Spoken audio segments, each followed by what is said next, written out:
सुंदरवन के जंगलों में दीपावली का त्योहार अभी चल ही रहा था कि कुछ ही दिनों में भाई दूज का त्योहार भी आने वाला था। सभी पक्षी भाई दूज की तैयारी में जुट गए। कुछ पक्षी शहर चले गए और कुछ जंगल रह के ही खरीदारी करने की सोचने लगे। मम्मा मम्मा, हम कब जाएंगे मामू के घर भाई दूज मनाने के लिए? मैं भी यही सोच रही थी बेटा। मीनू बहन तो आज चली गई अपने भाई के घर। चलो हम कल चले जाएंगे। अपनी माँ की ये बात सुनकर टुन्नू बहुत खुश हो जाता है, मगर उस रात कुदरत को कुछ और ही मंजूर था। उस दिन सुंदरवन जंगल में तूफानी वर्षा हुई। वर्षा इतनी खतरनाक थी कि सभी पक्षियों के घोंसले उजड़ गए, जिस कारण टूनी का भी घर तूफान की वजह से गिर गया। हे मेरे भगवान, ये क्या हो गया? इतनी रात में इतनी तूफानी बारिश। हे भगवान, हम अब कहाँ रहेंगे? हम सबके घोंसले तो उजड़ गए। टूनी बहन, इस तूफानी वर्षा का रुकना तो नामुमकिन लग रहा है, और अगर हम इसी प्रकार बिना घर के रहे तो हमारा बचना भी मुश्किल है।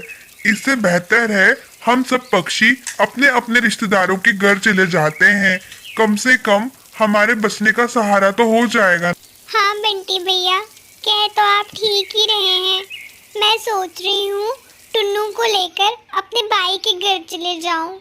कम से कम वहाँ टुन्नू सुरक्षित रहेगा। ये कहते ही टूनी और टुन्नू अपने भाई के घर की ओर निकल पड़े। अरे टूनी, तुम इतनी तूफान में यहाँ? तुम तो कल आने वाली थी ना? हाँ भाभी, हम तो कल ही आने वाले थे, लेकिन इस तूफानी वर्षा के कारण हमारा घर गिर गया। टुन्नू और मैं बेघर हो गए।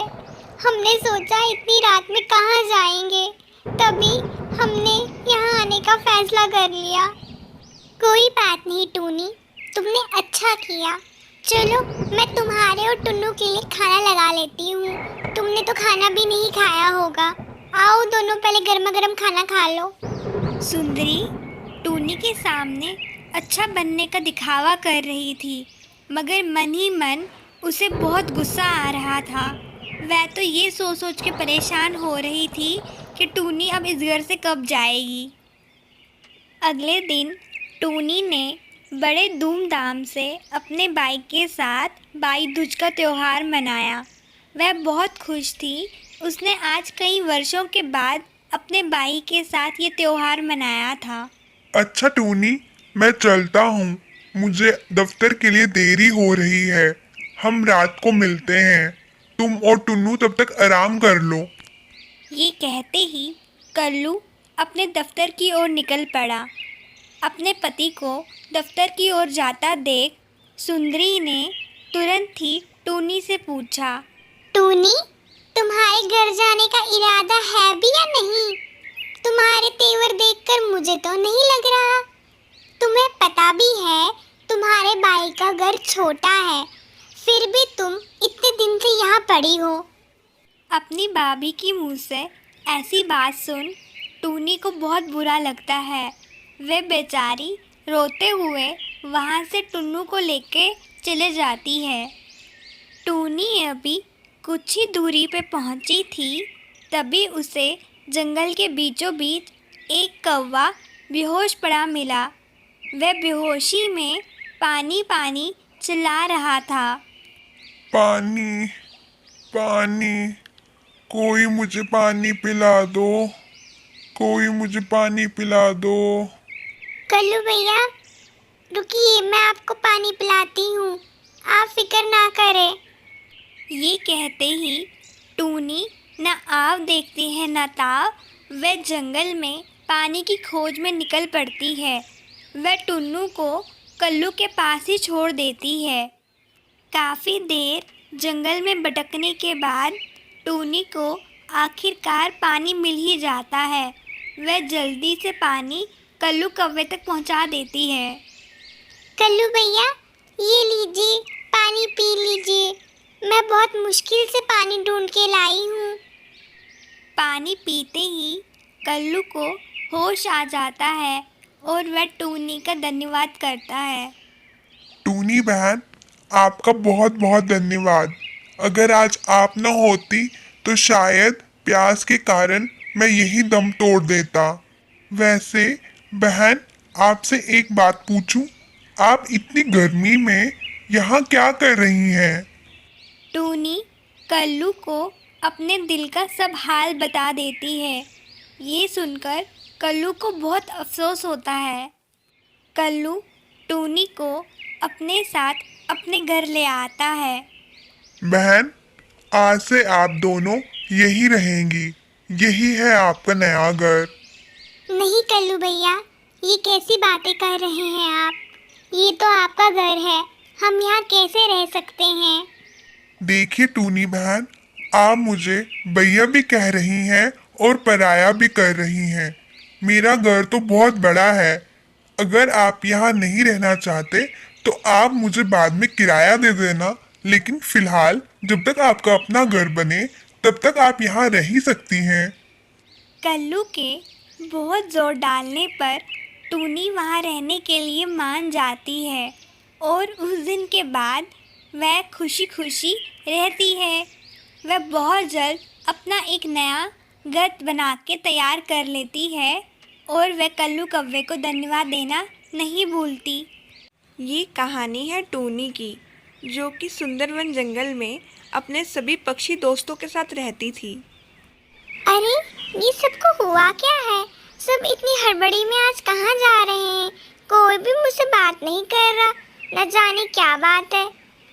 टूनी का अपना कोई ना था। टूनी की माँ और उसका छोटा भाई कुछ वर्ष पहले एक एक्सीडेंट में गुजर गए थे, जिसके बाद से टूनी इस जंगल में अकेले रहती। भैया मेरे राखी के बंधन को निभाना, प्यारे भैया मेरे। अरे ये गोरी कौवी को हुआ क्या है? आज तो ये भी बड़े गाने गा रही है। लगता है जंगल में कोई फंक्शन का माहौल है, जो कि मुझे ही पता ना चल रहा है।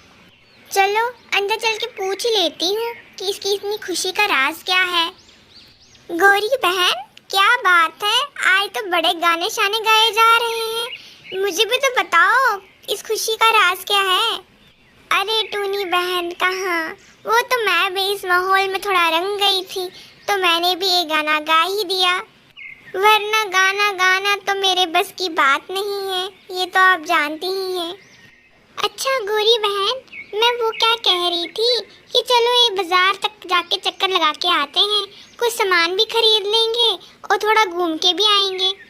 बात तो तुम ठीक कह रही हो टूनी, लेकिन मैं तुम्हारे साथ आज बाजार घूमने नहीं जा सकती, क्योंकि आज रक्षाबंधन है और मेरा भाई बड़ी दूर से मुझसे राखी बंधवाने के लिए आ रहा है। तुम्हारा भाई नहीं आ रहा क्या तुमसे राखी बंधवाने? आज तो रक्षाबंधन है, आज तो उसको आना चाहिए था तुम्हारे पास। गौरी कव्वी की ये बात सुनते ही टूनी की आंखों से आंसू निकल पड़ते हैं। क्या हुआ टूनी, तुम क्यों रो रही हो? मेरी बात का तुम्हें बुरा लगा? मुझे माफ कर दो टूनी, अगर तुम्हें मेरी बात का बुरा लगा हो तो। कुछ साल पहले तक मैं भी अपने छोटे भाई को राखी बांधती थी, लेकिन एक दुर्घटना के चलते मेरी माँ और मेरे भाई गुजर गए। उस दिन से अब मेरा कोई भाई नहीं है जिसके साथ मैं रक्षाबंधन मनाऊं। टूनी, तुम अपना मन छोटा मत करो। भगवान ने तुम्हारे लिए भी किसी न किसी को बनाया होगा जिसको तुम राखी बांधो। अब तुम फिक्र ना करो, आराम से घर जाओ। टूनी दुखी मन से वहाँ से चले जाती है। उसी जंगल में एक कल्लू नाम का कौवा रहता था, जो कि अकेला एक पेड़ की डाली पे बैठा हुआ था। तभी उसी समय उस जंगल से एक शिकारी गुजर रहा था, जिसकी नज़र उस कल्लू कौवे पे चले जाती है। शिकारी बिना कुछ बोले चुपचाप कल्लू कौवे के ऊपर गोली चलाता है और वहाँ से भाग निकलता है। कल्लू कौवा वहीं पे तड़प तड़प के नीचे गिर जाता है। यहाँ दूसरी ओर टूनी दुखी मन से अपने घर की ओर जा रही थी। तभी उसे किसी के चिल्लाने की आवाज़ आती है। बचाओ, बचाओ, कोई मेरी जान बचाओ, कोई मेरी मदद करो। अरे ये क्या? आवाज लगा रहा है मदद के लिए, जरा चल के तो देखूं। अरे कल्लू भैया, ये आपका हाल किसने किया? आपको इतनी चोट कैसे लगी? जल्दी चलिए, हॉस्पिटल लेके चलती हूँ मैं आपको। एक शिकारी यहाँ से गुजर रहा था। उसने बिना कुछ सोचे समझे मेरे पे गोली चलाई और मेरा ये हाल हो गया। टूनी ने बिना देर किए कल्लू कौवे को अपनी पीठ पे बिठाया और अस्पताल पहुंचाया। मिस टूनी, अगर आज 1 मिनट की भी देरी हो जाती तो कल्लू कौवे का बच पाना मुश्किल था। ये तो आपकी अच्छाई के कारण आज कल्लू कौवे की जान बच पाई है। पूरी दुनिया जहां आज रक्षाबंधन का त्योहार मना रही है, वहीं तुमने इस अवसर पे एक मिसाल कायम की, किसी की जान बचा के। Well done Tuni. टूनी कल्लू कौवे को अपने घर लेके जाती है, जहां वह उसकी सेवा दिन और रात लगातार करती है। कुछ ही दिनों में कल्लू कौवा ठीक हो जाता है और वह अब फिर से खुद से चल फिर पाता है। ये सब हुआ था टूनी की वजह से। कल्लू कौवे ने टूनी का बहुत धन्यवाद किया। कल्लू कौवे ने टूनी को अपनी बहन बना लिया और उस दिन के बाद से उन्होंने हर रक्षाबंधन साथ में की। टूनी को भी अपना भाई मिल गया, जिसके बाद से वह सदा खुश रहने लगी। तो दोस्तों, किसी ने सच ही कहा है, भगवान के घर देर है अंधेर नहीं। अगर कहानी अच्छी लगी हो तो इस वीडियो को लाइक करें, कमेंट करें और शेयर करें और इस चैनल को सब्सक्राइब करें।